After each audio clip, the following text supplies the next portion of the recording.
Hi, everyone. Thanks for joining us. I have Jane here with me. Sometimes it just feels like we're all drowning, doesn't it?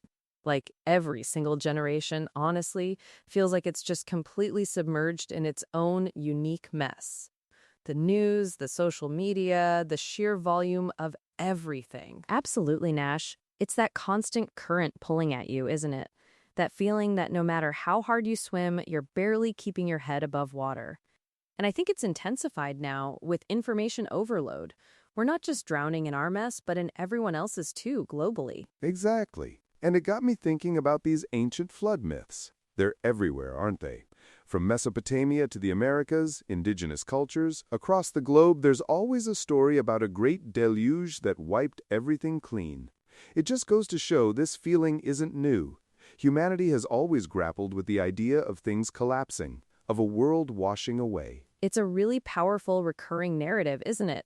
It speaks to a fundamental human anxiety about chaos, about the loss of control.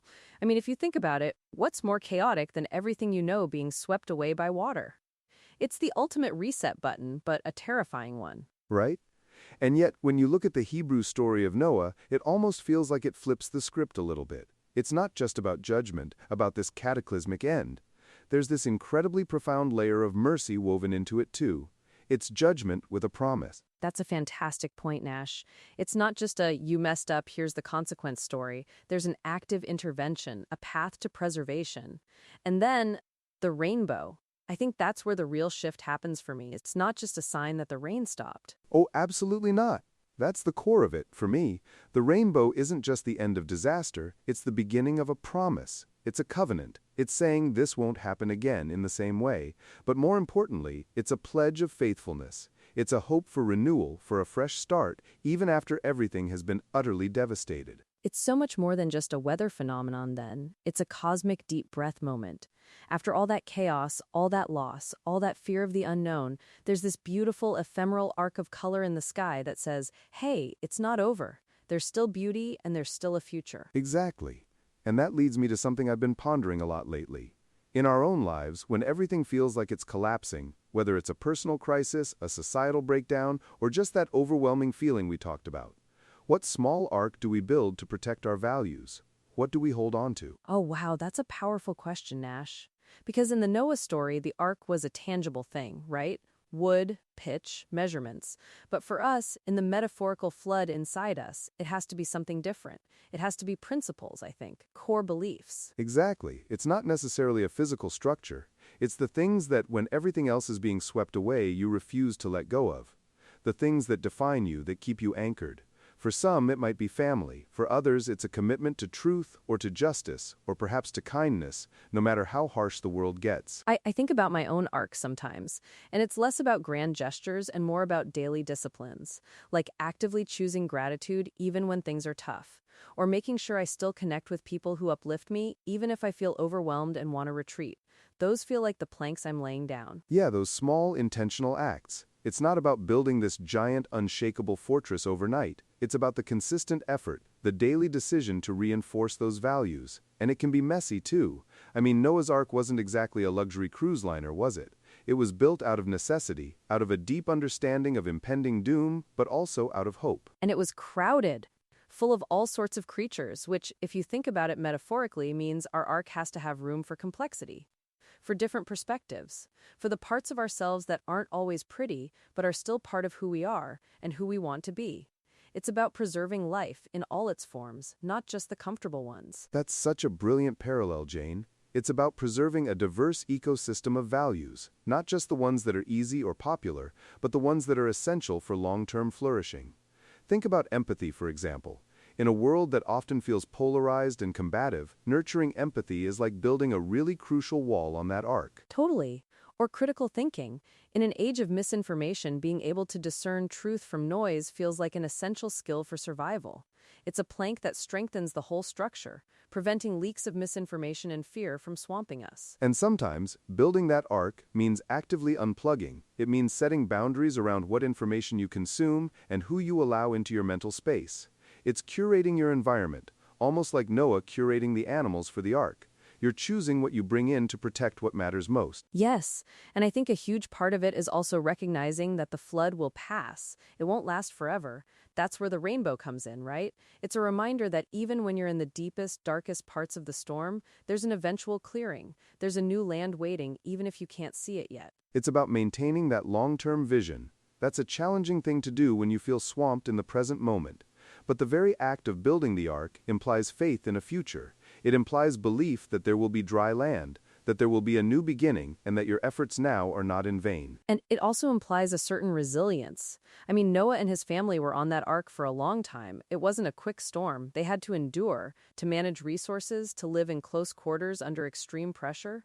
Our arks need to be built with endurance in mind, not just immediate escape. That's a critical distinction. It's not just about surviving the initial shock, but about the sustained effort to keep your values intact, to keep your purpose clear, through extended periods of difficulty.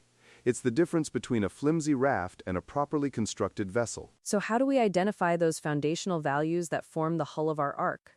For someone listening, feeling like they're in their own personal flood right now, how do they even begin to figure out what's essential to protect? That's a great practical question. I think it often comes down to what you would be devastated to lose. If everything else was stripped away, what are the things you absolutely need to hold on to still feel like yourself, to still feel like your life has meaning? Is it your integrity? Is it your compassion for others? Is it your creativity, your connection to nature? Those are often the core values. It's like peeling back the layers, isn't it? When you're facing a crisis, suddenly all the superficial stuff, all the noise, it just dissipates.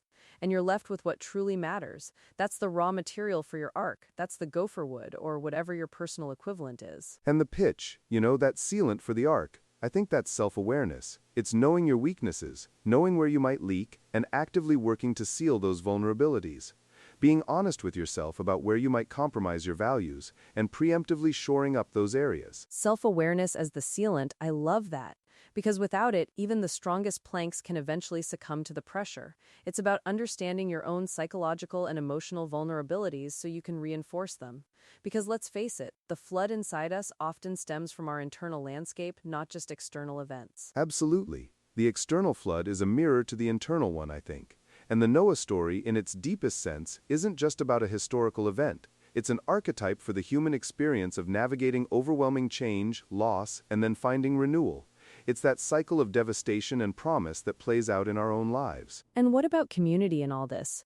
Noah didn't build that ark alone. He had his family.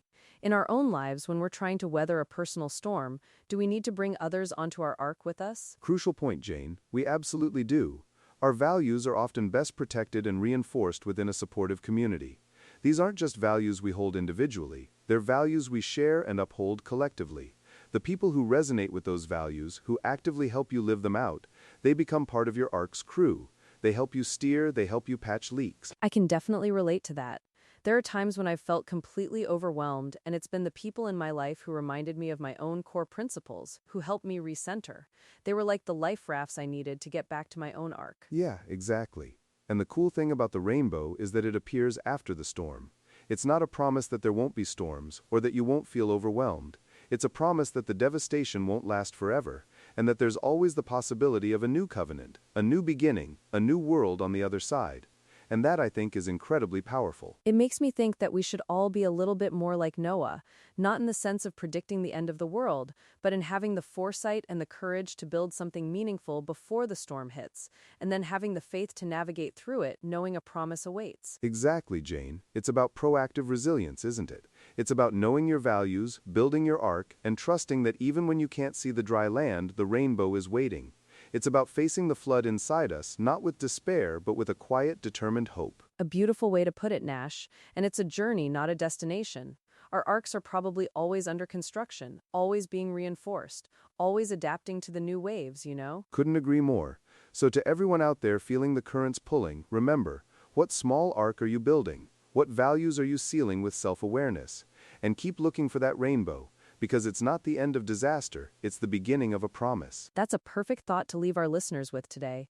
Thank you for this incredible conversation, Nash. It's really given me a lot to ponder about my own personal arc and the values I hold dear. My pleasure, Jane, and thank you for joining me on this journey through the metaphorical floods and rainbows. It's always a richer experience with you. To our listeners, thanks for tuning in and navigating these waters with us. We hope you find your own rainbow and continue to build your arc, plank by precious plank. We'll catch you next time.